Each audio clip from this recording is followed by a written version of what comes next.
You hear it all the time. Keto this, keto that. Is it a fad? Should you be keto? I don't know, but hopefully you'll be a little bit closer to that answer by the end of this video.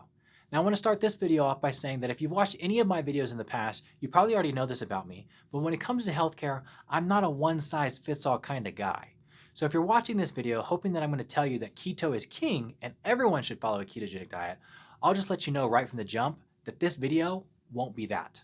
But with that being said, I do often utilize the ketogenic diet as a tool for patients who make their way into my office, those being patients who are having issues managing their blood sugar. We could spend a whole weekend alone discussing blood sugar irregularities, whether they're high or low, and how simply managing your blood sugar can have a profound effect on managing so many different illnesses. And I actually do have a few videos on here discussing some of those, but in this video, I don't want to discuss how blood sugar issues can relate to different illnesses, but how you can utilize the ketogenic diet to manage one's blood sugar.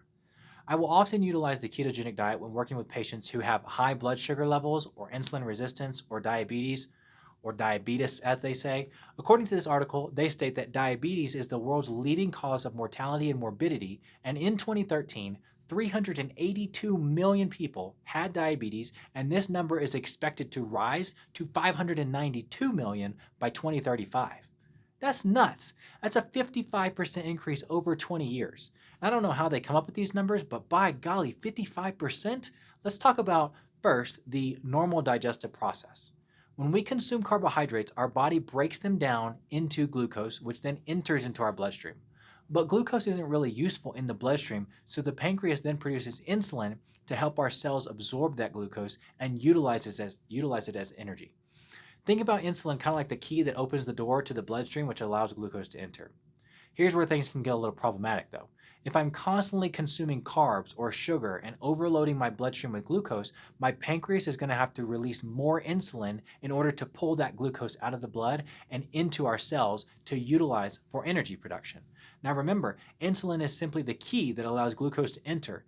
And what I want you to think about that key kind of like the room key of a hotel. If you're supposed to check out of your room by noon and you come back at 2, that room key won't work anymore. You've overstayed your welcome.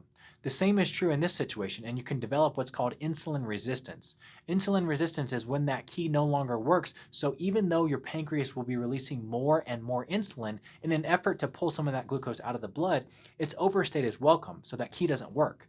And now that glucose stays in the blood, and if it stays in the blood, it can't make its way into your cells and aid in the production of energy.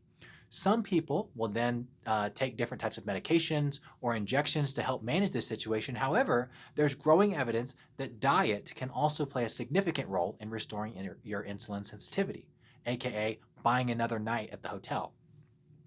One diet that has been shown to be particularly effective in people with insulin resistance is the ketogenic diet. The ketogenic diet is a high-fat, low-carb diet that forces the body to burn fat for fuel instead of glucose.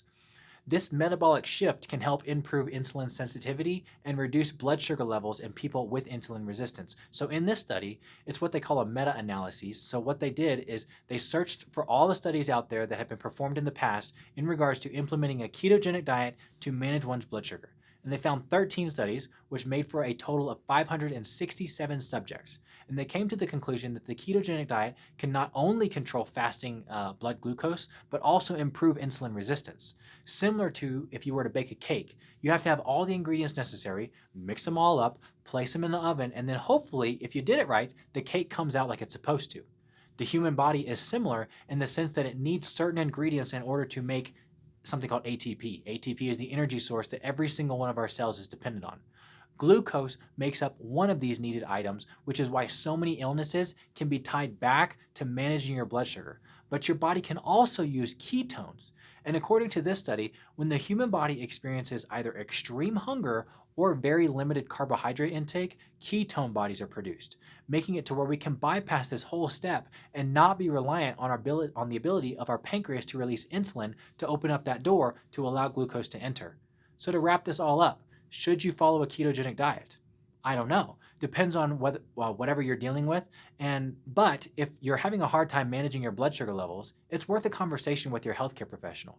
And if you're interested in learning more about the ketogenic diet and how to implement it, I have a free guide that you can download using the link below. I hope you like it.